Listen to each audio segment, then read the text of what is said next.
Burni bitib yuradiganlar uchun top 3 maslahat. Ayniqsa, oxirgisiga amal qilsangiz, aniq burningiz bezovta qilmaydi. Statistikaga ko'ra, har 5 kishidan 1 kishi burun bitishi bilan qiynaladi.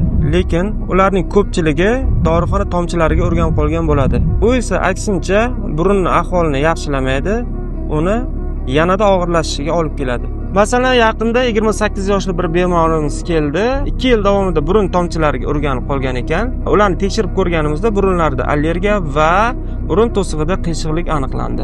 Sizlarga aytmoqchi bo'lgan birinchi maslahatim, burningizni doim sho'r suv bilan yuvib yursangiz bo'ladi yoki aptekalarda sotadigan Aqualor spreydan foydalanishingiz mumkin. Ikkinchi maslahatim, xonani shamollatib turing va namligini doim saqlab turing.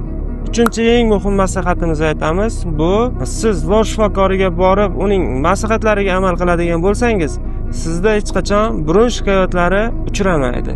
Burun bitmasligi uchun sizlar eshitmagan yana 5 ta maslahat tayyorlab qo'yganman.